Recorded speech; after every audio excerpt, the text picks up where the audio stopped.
Well, Marco, it looks like you almost have a chemistry set here. Yes, I do. But it's with tools from the kitchen. So tell us about this. What are we doing here? Yeah, so today we're going to make a natural farming input called lactic acid bacteria.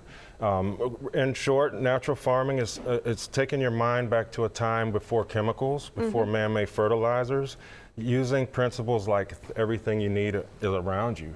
And so what we're going to do today is culture some indigenous microorganisms called lactic acid bacteria from simple ingredients that we have in our kitchen. So what do you have right here? So this bottle is gray water, and it's just simply when you rinse your rice, if you're going to cook rice or if you boil pasta, that water that's left behind is gray. It's full of starches, micronized, and it's good to culture microbes. So that's what this is here. Sounds great. And how do you start culturing those microbes? All right, the process is pretty easy. You want to get a vessel, any vessel. I like to go at least half a gallon. And you want to take that vessel and break it up into 8 different parts. Okay. I want to put 1/8 of this gray water into my vessel. And that's it. That starts the process. Now, we have our gray water in here. We want to take a breathable cloth and put it over the top.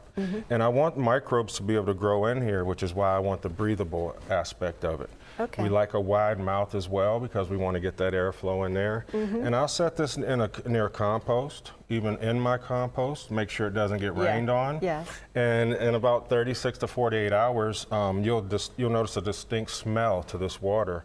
Right now, it doesn't smell like anything, but you'll get like a sweet smell. It'll get a little cloudier, and that'll tell you the microbes have colonized that water. And then we're ready to take it to the next step, which is to culture the microbes. And how do we culture the microbes? All right, so let's just use our imagination. One of the principles I use is have an open mind when it's natural farming. So having an open mind, we'll pretend this is set out for 4 days. This is now ready. Simple way to do it is that smell. We're just going to fill the rest of the container with milk.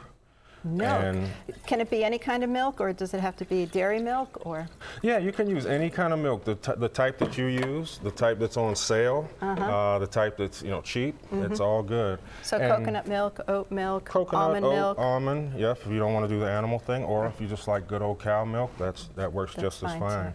And what'll happen is we would fill this on up and get about 3/4 full, leaving a head space. And now I want to cover it again. This time when we cover it, we can just set it in a corner or dark cupboard or anywhere like that.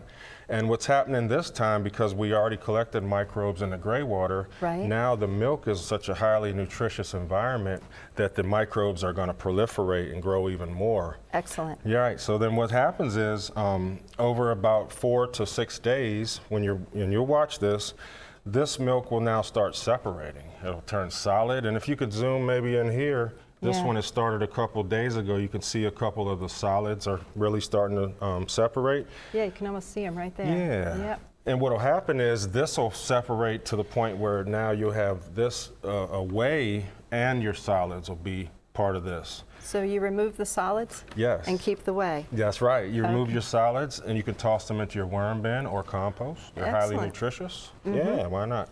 And then you want to use a siphon. I like the siphon. You can pour it off, but you get a little bit of the waste in there, and I want it clean. So if you take a hose and kind of put it down in there and you can siphon it off, it'll give you a much cleaner LAB, and this one is complete. Once we have this in our hands, this is a great tool. This is an excellent tool for natural farming.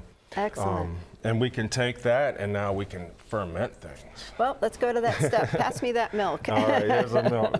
Okay. And so when we ferment, like I said, this is our main ingredient. This is loaded with microbiology. And when you smell it, it's got a little bit of a cheesy smell to it, if you will. And so now to ferment something, I'm just going to put this over here. Okay. To ferment, this bottle is half plant, and then fill the rest with water, leaving a head space. But to get it to ferment, to start that fermentation process, we need some of this. Sorry. We need this, which is the microbes, and we need this, which is the food, sugar. So how much of that do you put in for a half a gallon like we have there? So my ratios per 1 gallon will be a cup for a gallon. So if you're doing a half gallon, you go half a cup of LAB, half a cup of sugar, and then cover that with an airlock, which basically is going to let your air out and no gases come in.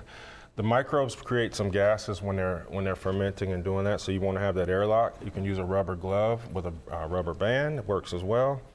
And basically, you're just going to put that sugar and that LAB into this vessel and put your airlock on it.